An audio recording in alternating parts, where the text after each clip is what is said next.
लोकतंत्र की स्थापना के लिए आचार संहिता लगने वाला है। आज से लेकर कि कभी भी कर सकते हो, स्वायत्त संस्था है। मैं ये बार बार आचार संहिता क्यों लगता है, पहले उस पर एक शब्द बोल दूं कि जिसके भी पिछली सरकारें जिन्हें बार बार अवसर मिलता है,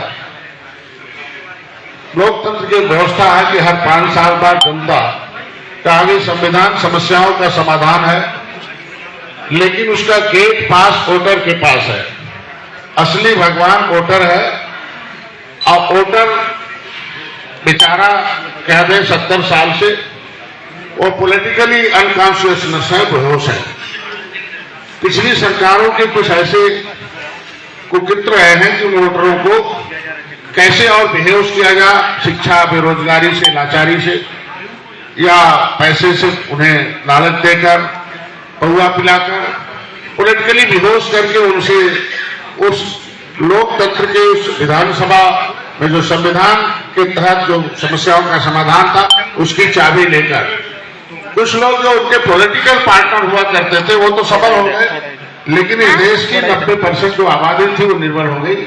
और इसलिए निर्भर इंडियन सोर्सेस हमारा आम दल का स्थापना इसीलिए करना पड़ा कि पॉलिटिकली रूप से जो बेहोश लोग हैं, मैंने प्रोग्राम बनाया रीच द वोटर, कि वोटर के पास जाना है, उन्हें ट्रीट द वोटर, उन्हें होश में लाना है और फिर उन्हें टीच द वोटर में लोकतंत्र की सही भाषा पढ़ाना है और फिर सही जगह वोट वो डाल सके, उन्हें स्वतंत्र रूप से उन्हें समझाना है। इसके लिए हम लोगों ने प्रोग्राम बनाया educate the educated person about the politics. मैं 13 जनवरी 2013 को मैंने संकल्प लिया था। 13 जनवरी इस 2021 का संकल्प दिवस, हर साल हम एक बार संकल्प लेते हैं कि देश का जो वोटर है असली भगवान है, लेकिन उसे भगवान के पार्टी का एक मंदिर है उसमें आए और उसकी पूजा हो, वो भगवान के स्वरूप में उसको आदर मिले, सम्मान मिले, उसकी समस्याओं का समाधान हो। इस संकल्प के साथ ही पार्टी का निर्माण 13 जनवरी 2013 को निषाद राज के उस किले पर, जहां कभी प्रभु श्री राम जब उन्हें कष्ट मिला था तो फिर राम से मिलने गए और गले मिले, और गले मिले तो दुनिया में शांति आई। जब राम की कैबिनेट में निषाद राज अतिथि बन के आए थे तब एक ऐसा बजट पास हुआ था जो समस्याओं का समाधान हुआ था, उसे राम राज के रूप में देखा जाता है। उस समय हर समाज के लोगों के पास वैभव था, शिक्षा, स्वास्थ्य, रोजगार सारे थे, घर में ताले नहीं लगते थे। इसके मतलब सभी लोगों को समान रूप से उस समय समाजवाद असली था जब निषाद राज और राम के साथ मिलकर उन्होंने बजट बनाया था।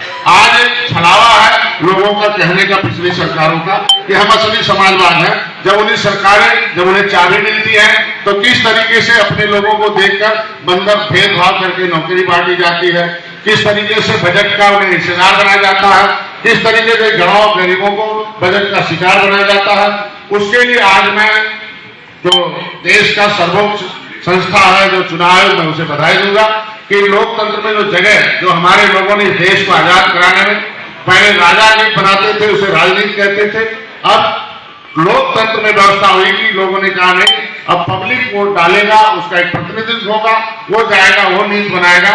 ऐसे में संविधान सभा का चुनाव हुआ था, देश के लोगों ने एक ऐसे नेताओं को चुना था कि जाकर ये देश को दुनिया के पटल पर विकास की मुख्यधारा को सबको जोड़ने के लिए इस देश को आजाद कराया गया था।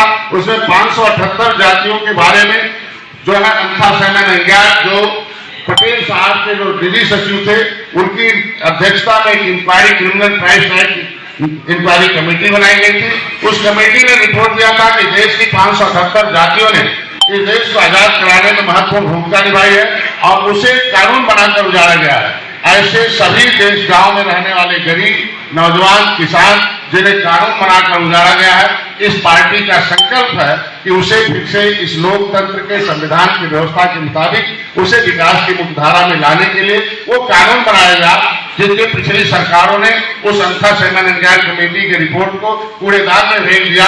तो इन 578 जातियों ने जब जगह उन्हें होश आया कि हमारे पुरखों ने देश को आजाद कराया, हम कानून से उजाड़े गए हैं, हमें भगवान ने नहीं गरीब बनाया बल्कि उन कानून जो संविधान अंग्रेजों का था उससे गरीब बनाए और देश का संविधान इसलिए बना हमारी गरीबी दूर हो जाए। तो आज की स्पीसी का मुख्य उद्देश्य है कि 13 जनवरी को आज फैजाबाद में, इलाहाबाद हो चुका, गोरखपुर हो चुका और क्षेत्रों में हो चुका 13 जनवरी 2021 का संकल्प दिवस फैजाबाद के उस ऐतिहासिक जगह पर जहां कभी एक गुरुकुल हुआ करता था, एक गुरुकुल, हर गुरुकुल में एक कुल के लोग पढ़ते थे, लेकिन अयोध्या में एक ऐसा गुरुकुल था जिसमें 2 कुल के लोग पढ़ते थे, एक रघुकुल और एक निषाद राज कुल के, जिस रामराज आया था उसमें फिर से पूरे प्रदेश के निषाद पार्टी के, निर्बल इंडियन शोषित हमारा आंदोलन के सभी कार्यकर्ता उस गुरुकुल में पढ़ने आ रहे हैं कि फिर से ऐसी राजनीति हो, ऐसा लोकतंत्र की स्थापना जो हुई है उसकी फिर से ऐसे लोग चुन के जाए उत्तर प्रदेश की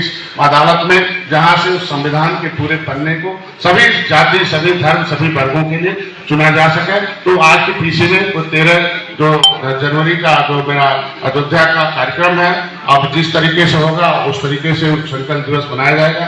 दूसरा मुख्य मुद्दा है कि निषाद पार्टी के ऊपर तमाम ऐसी पार्टियां हैं जो कहते हैं कि वो कहावत है कि ये बोले तो बोले जिसके 72 छेद हो, ऐसे लोगों के मुंह से शोभा नहीं देता है कि अगर आरक्षण नहीं तो वोट नहीं, आरक्षण नहीं तो वोट नहीं, निषादों के साथ ऐसा हुआ।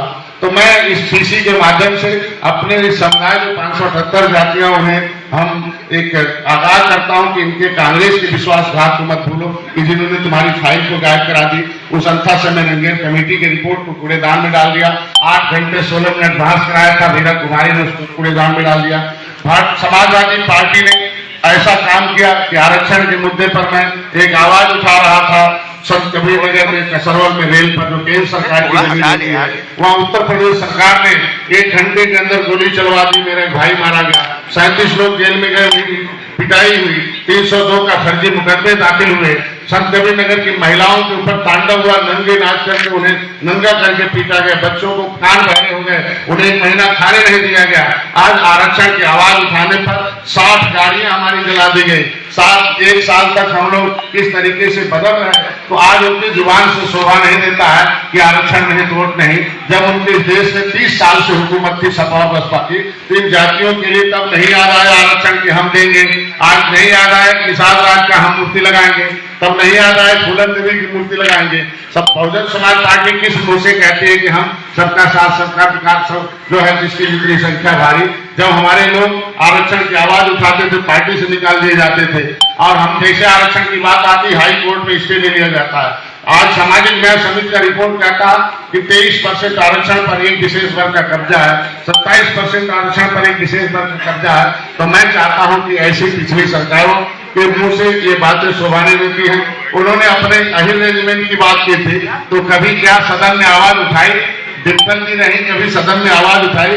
जो अपने समाज के रेजिमेंट की बात किया हो उसको कभी सदन में आवाज नहीं उठाया हो? दिसंबर के आरक्षण की आवाज उठाते हैं सदन में, समाजवादी पार्टी के सारे सांसद आरक्षण के मुद्दे पर बाइकाट करके बाहर आ जाते, विरोध करते हैं। तो कथनी करनी में आज आरक्षण के मुद्दे को हल करने के लिए निषाद पार्टी संकल्प है, और आरबीआई ने जो फाइलें दबाई गई है, फाइलों के साथ छेड़छाड़ हुआ है, उसे सब मुद्दों पर पहल करके इकट्ठा करके उसे लागू कराने का काम कर रही उत्तर प्रदेश सरकार से आरबीआई ने मैंने भेज रखा है। आरबीआई उस साल जो हमारी गिनती 1961 में 70 लाख हुई थी, आज वो 3000 हो गई है। जब केवट मल्ला माझी को राष्ट्रपति नोटिफिकेशन करके मझवार में गिनने के लिए कह दिया, तो आरबीआई के संसद जो डायरेक्टर रहे, जो आरबीआई के डायरेक्टर रहे, उन्होंने कहा कि अगर केवट मल्ला माझी राष्ट्रपति के द्वारा अनुमोदित है कि एक मझवार है, और जब मझवार की सूची में सूचीबद्ध है, 1950 में भी मझवार सूची में है, जो 1977 में अमेंडमेंट हुआ था तब भी हम मझवार के नाम से हैं, तो इसके मतलब हम शुरू से अभी तक हैं। अगर केवट मल्ला मझवार के पर्यायवाची जातियां हैं और एक पिछड़ी में डाला जाए तो ये क्राइम बनता है, बहुत बड़ा अपराध है, और ऐसा अपराध पिछली सरकारों ने किया है। तो आज के दिन में बस हम निषाद पार्टी आरक्षण के मुद्दे पर जो सत्ता के शिकार थे, जो निर्बल हुए हैं, उन्हें सबल बनाने के लिए, उन्हें लाने के लिए इस पार्टी का निर्माण हुआ है, और इसमें सभी पहलुओं पर काम कर रही है। आधा काम हो चुका, आधा होता रहेगा, और 2022 में निषाद पार्टी भारतीय जनता पार्टी की एनडीए की सरकार बनेगी। मैं उनके साथ आती। डॉक्टर साहब, आपने अभी कहा कि समाजवादी पार्टी ने कुछ किया नहीं है निषादों के लिए।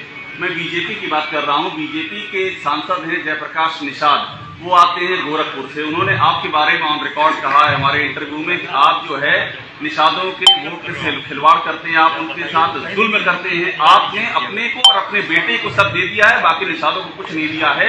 ये आपका उन्होंने परिचय ऑन रिकॉर्ड इंटरव्यू में दिया है आपने सहयोगी पार्टी के साथ। जिसका जन्म हाथी से हुआ हो और वो आज पूछे कि क्या हुआ है, हम किसी का जवाब नहीं देते हैं। तो एक उदाहरण है कि अगर किसी इंसान को कुत्ता काट ले तो इंसान कुत्ते को नहीं काटता।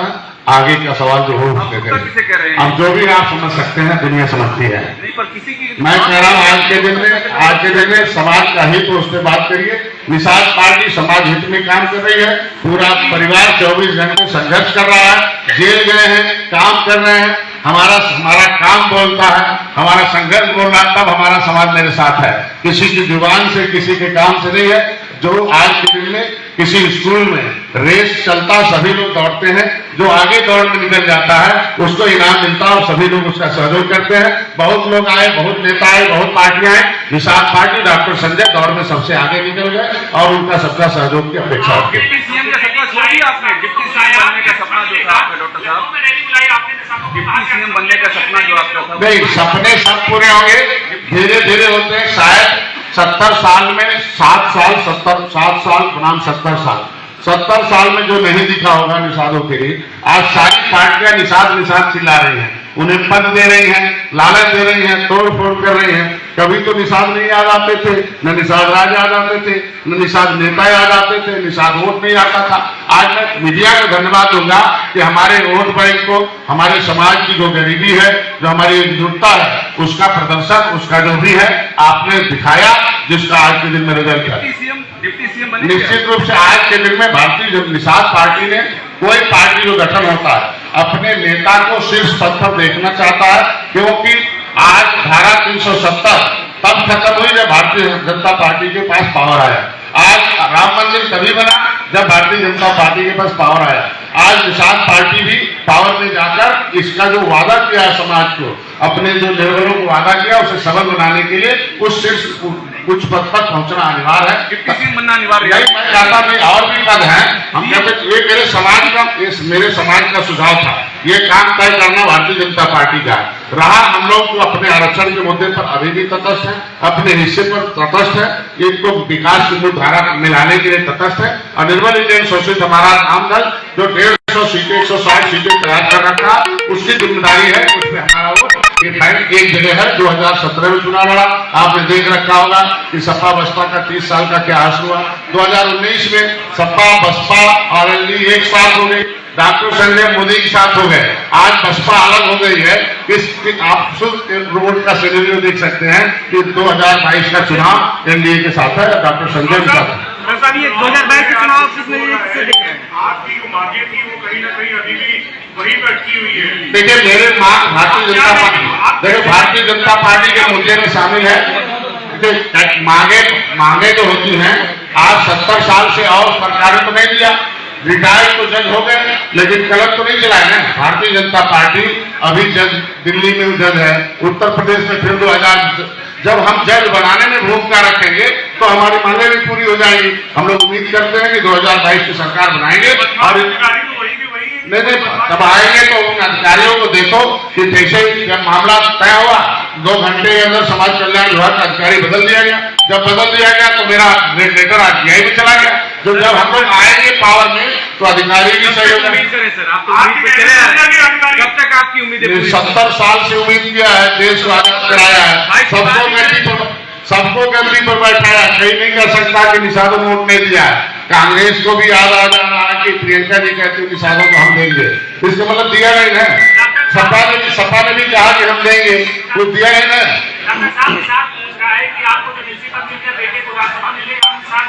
निषाद समाज को इतिहास दे दिया, निषाद समाज को जगा कर दे दिया कि तुम्हारे वोट में ताकत है, कि जिसने तुम्हारे साथ विश्वासघात किया है पिछले साले उसे मत भूलो, उसका जवाब लेना। ये तो विश्वासघात किया था समाजवादी पार्टी ने 2000 जब उनकी सरकार ने तो फाइल वापस करा दिया, ऐसा मझवार शब्द को हटा दिया। मैं कहता हूं कि बहुजन समाज पार्टी इसलिए लेती थी। आज हमारा समाज निषाद पार्टी के इतिहास जो कैडर है 13 किताबें लिख दिया है, निषाद राज का किला खोल के दे दिया है। आरक्षण के प्रमाण को दस्तावेज थे डॉक्टर संजय ने वो 21 दस्तावेज भी लाकर दे दिया है। आज उस दस्तावेज की लड़ाई लड़ रहे हैं और उन्हें दस्तावेज मिल गया है। उनको विश्वास है डॉक्टर संजय ने अगर प्रमाण इकट्ठे किए हैं तो प्रमाण पत्र दिलाएंगे। मेरे साथ समाज है। प्रमाण तो ठीक है निषाद जी, विकास कितना हुआ उनको लेके, कितनी नौकरियां मिली उन लोगों को? मीडिया हाँ ठीक है, नीचे चले जाइए। ऐसा कभी मैंने नहीं कहा कि चुनाव आरक्षण से पहले मिल जाएगा। कभी हमारा कहीं डिबेट हो तो बताओ। आरक्षण डॉक्टर संजय दिलाएंगे। निषाद पार्टी का मुद्दा आरक्षण को लागू कराएगी। संविधान में लिखा हुआ मजबार है, लागू होगा। जब हम सरकार में देंगे, सरकार में रहेंगे तभी लागू होगा। सरकार से बाहर रह के नहीं होगा। हमने सरकार सपा का लगाई, कुछ नहीं किया। बसपा का भी बनवाया, कुछ नहीं किया। कांग्रेस का बनवाया, कुछ नहीं किया। ये नहीं, ये तो अखिलेश जी का भाषा है, ये हमारे लोगों का है। ये अखिलेश जी का भाषा है कि आरक्षण नहीं हो। इसी को कह रहा हूं कि क्या उन्होंने कहा था कि हम अही रेजिमेंट बना देंगे, बनाया? क्या उन्होंने आवाज उठाई? लेकिन उनका देखिए, समय आने दीजिए, पहले चुनाव होने दीजिए और रिजल्ट अपने आप आएगा। देखिएगा किस तरीके का। निषाद पार्टी कितने सीटों पर लड़ेगी? निषाद पार्टी कितना सीट मिल रहा है? मैंने पहले बता दिया 2 दर्जन सीटों पर निषाद पार्टी लड़ेगी और निश्चित रूप से बहुत जल्दी उसकी घोषणा हो जाएगी कहाँ निषाद पार्टी लड़ेगी, कहाँ बाकी। क्या करें? 24 सीटें बीजेपी आपको देने पर तैयार हो गई, अपने आप से बोल रहे हैं आप 2 दर्जन? समय आएगा, कोई भी गठबंधन होता है तो रणनीति है। रणनीति को नीति के हिसाब से लागू होना पता चले, बहुत जल्दी पता चलेगा। क्या सभी किसने नहीं, क्या सपा ने गठबंधन कर दिया तो बता दिया कितनी सीटें मैंने दिया है। आप दूसरे से कंपेरिजन बहुत करते हैं, अपनी नहीं बताते। वो यूपी में 165 सीटों पर लोकतंत्र है, लोकतंत्र है, लोकतंत्र है। बस एक मिनट, लोकतंत्र है। पिछली बार 335 पार्टियां चुनाव लड़ी थी 2017 में, लेकिन निषाद पार्टी 333 पार्टियों का पता 5वीं पार्टी के रूप में निषाद पार्टी आई है।